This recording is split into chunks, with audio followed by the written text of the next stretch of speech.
প্রিয় সপ্তম শ্রেণীর শিক্ষার্থীরা, শুভেচ্ছা নিও। আজকে আমি তোমাদের বিজ্ঞান অনুশীলন বইয়ের চতুর্থ অধ্যায় সূর্যালোকে রান্নার তৃতীয় ও চতুর্থ সেশন সমাধান করে দেব। প্রথমে তোমাদের বলবো, যারা আমার চ্যানেলটি সাবস্ক্রাইব করো নাই তারা আমার চ্যানেলটি সাবস্ক্রাইব করবে এবং আমার সাথে থাকবে। তাহলে চলো আমরা সমাধান শুরু করি।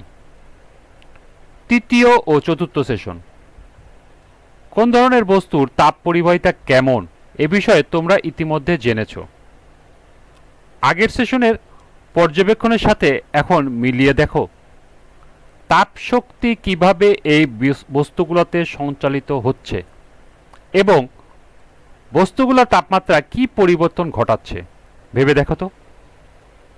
এখানে লক্ষ্য করো, দুইটা প্রশ্ন দেওয়া আছে।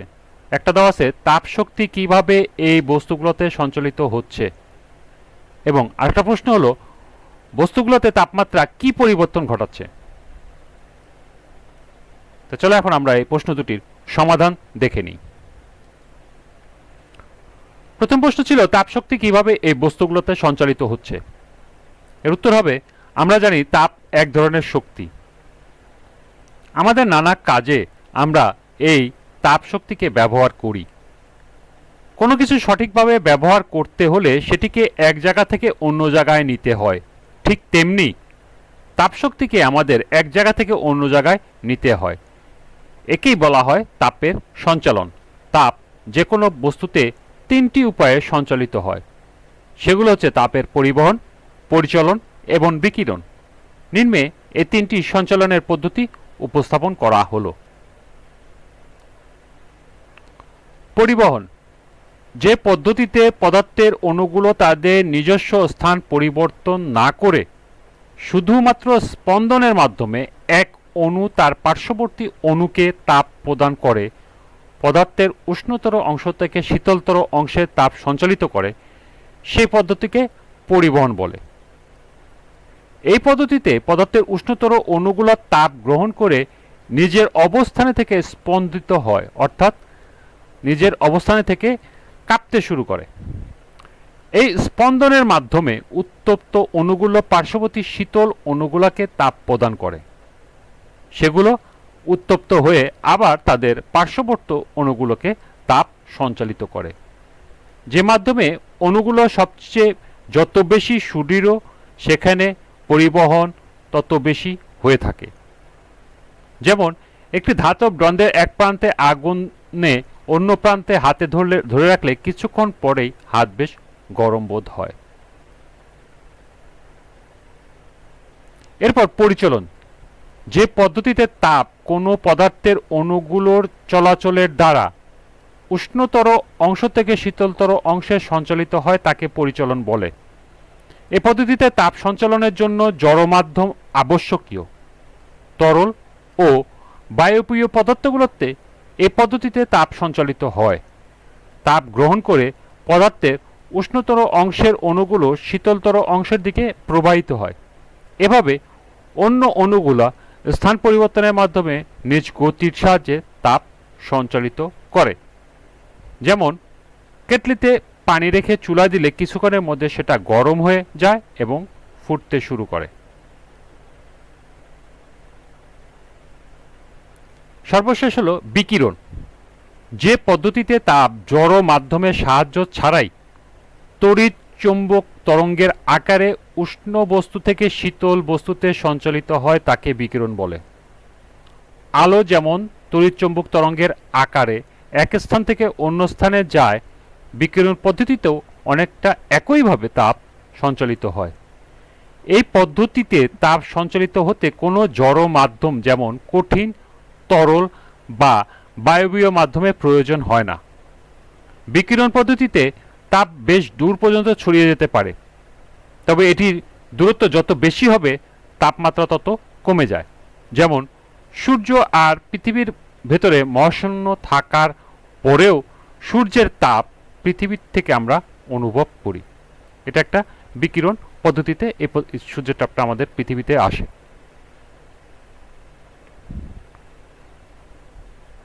এরপর দ্বিতীয় প্রশ্নটি ছিল বস্তুগুলোর তাপমাত্রা কি পরিবর্তন ঘটাচ্ছে ভেবে দেখো তো। এর উত্তর হবে তাপ শক্তিটা এসেছে পদার্থের অণুপরমাণুর সম্মিলিত গতিশক্তি কিংবা কম্পন শক্তি থেকে। অণুগুলোর গতি কিংবা কম্পন যত বেশি হবে বস্তুটির তাপমাত্রা তত বেশি। কঠিন পদার্থের বেলায় তাপের অর্থ অণুগুলোর কম্পন। তরল পদার্থের বেলায় সেটি হচ্ছে অণুগুলোর পরস্পরের সংস্পর্শ থেকে গতিশীল, এবং গ্যাসের বেলায় সেটি হচ্ছে একটি অণুটির তুলনায় মুক্তভাবে ছুটোছুটি। অণুগুলোর তাপমাত্রা যত বেশি তাদের কম্পন, গতিশীলতা বা ছোটাছুটিও তত বেশি। আর এভাবেই বস্তুগুলোর তাপমাত্রা বৃদ্ধি ঘটাচ্ছে। তাহলে আমরা দুটি প্রশ্নের সমাধান পেয়ে গেলাম। এ বিষয়ে আরেকটু ভালোভাবে বুঝতে তোমাদের অনুসন্ধানী পাঠ বইটি তোমাদের সাহায্য করতে পারে। এই বইয়ের তাপ ও তাপমাত্রা অধ্যায়টি ভালো করে পড়ে নিলে তোমরা তাপশক্তি কিভাবে বস্তুর মধ্যে সঞ্চালিত হয়, তাপমাত্রা পরিমাপের মাধ্যমে আমরা কিভাবে তা পরিমাপ করতে পারি এই বিষয়টি বিস্তারিত জানতে পারবো। এখানে দেখো আরেকটি প্রশ্ন দেওয়া আছে, তাপমাত্রা পরিমাপের মাধ্যমে আমরা কিভাবে তা পরিমাপ করতে পারি, এই বিষয়টি তোমাদেরকে জেনে নিতে বলছে। চলো আমরা এই প্রশ্নটির সমাধান দেখে নিই।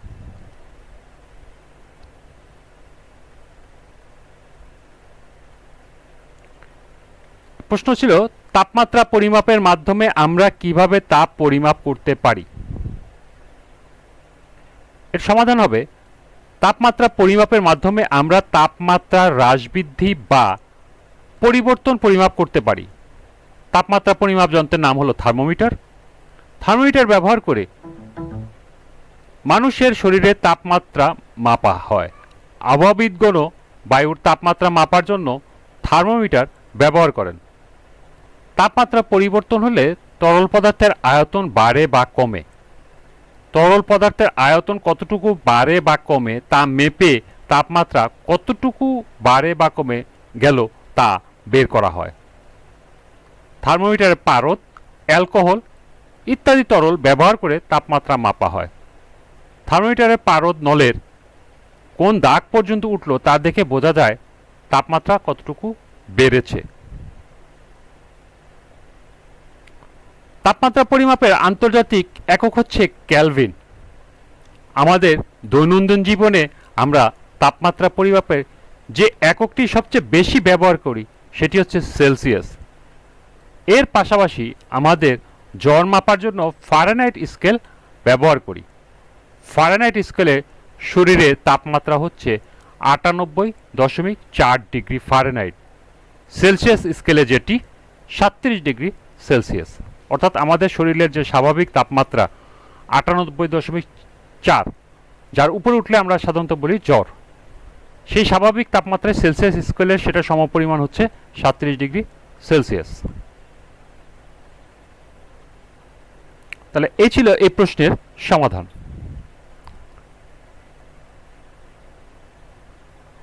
অধ্যায়ের এক একটি অংশ আগে নিজে ভালো করে পড়ে নাও, তারপর দলে ভাগ হয়ে দলের সবাই একসঙ্গে বসে যা বুঝবে তা নিয়ে আলোচনা করো।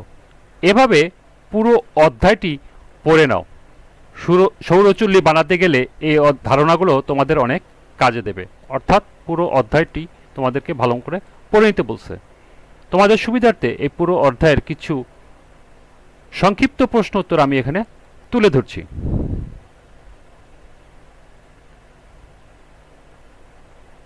এই অধ্যায়ের তোমার প্রয়োজনীয় প্রশ্নের উত্তর হলো, যেমন প্রথম প্রশ্ন হলো, গলন কি?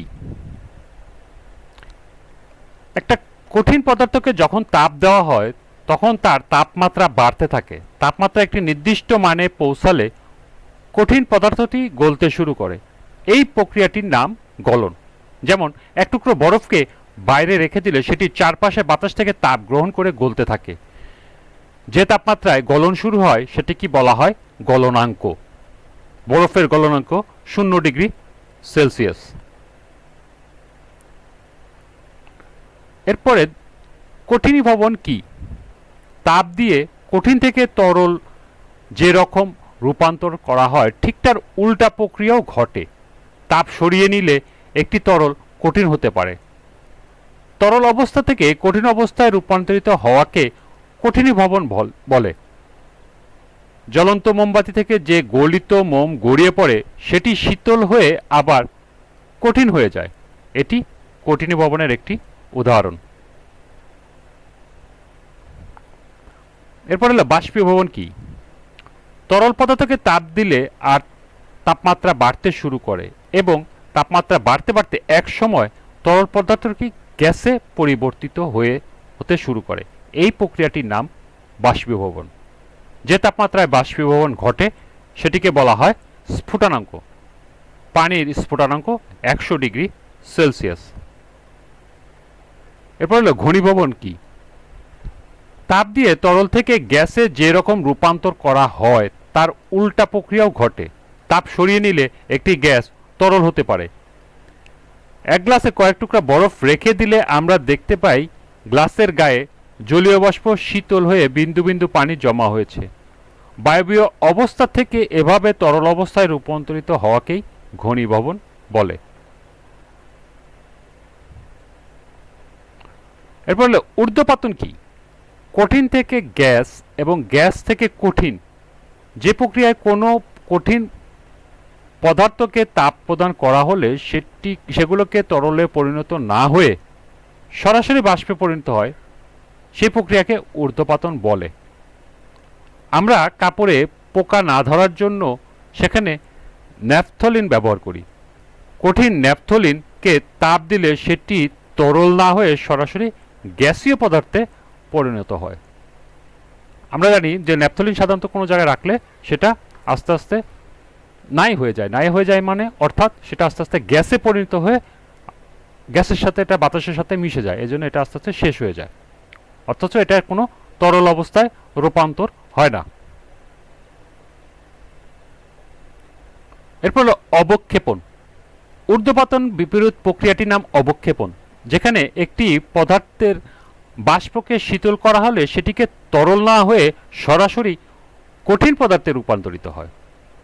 আয়োডিন মেশানো খাদ্য লবণের মধ্যে আয়োডিন একটি ঊর্ধ্বপাতিত পদার্থ, কাজেই এই আয়োডিন মেশানো খাদ্য লবণের মিশ্রণকে তাপ দিলে আয়োডিনকে সহজেই বাষ্পীভূত হয়ে যায়।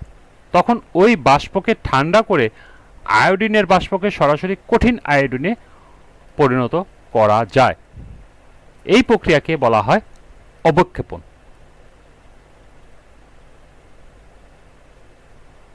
তাহলে এই ছিল এই অধ্যায়ের জরুরি প্রশ্ন উত্তর। আজকের ক্লাসটি এ পর্যন্তই। আগামী ক্লাসে আমরা পঞ্চম ও ষষ্ঠ সেশন থেকে বিভিন্ন প্রশ্ন ও ছকের সমাধান করে দেব। সবাইকে আবারও বলছি, যারা আমার চ্যানেলটি সাবস্ক্রাইব করো নাই তারা আমার চ্যানেলটি সাবস্ক্রাইব করবে এবং আমার সাথে থাকবে। সবাইকে আবারও শুভেচ্ছা জানিয়ে আজকের মতো আমি এখানেই বিদায় নিচ্ছি। আল্লাহ হাফেজ।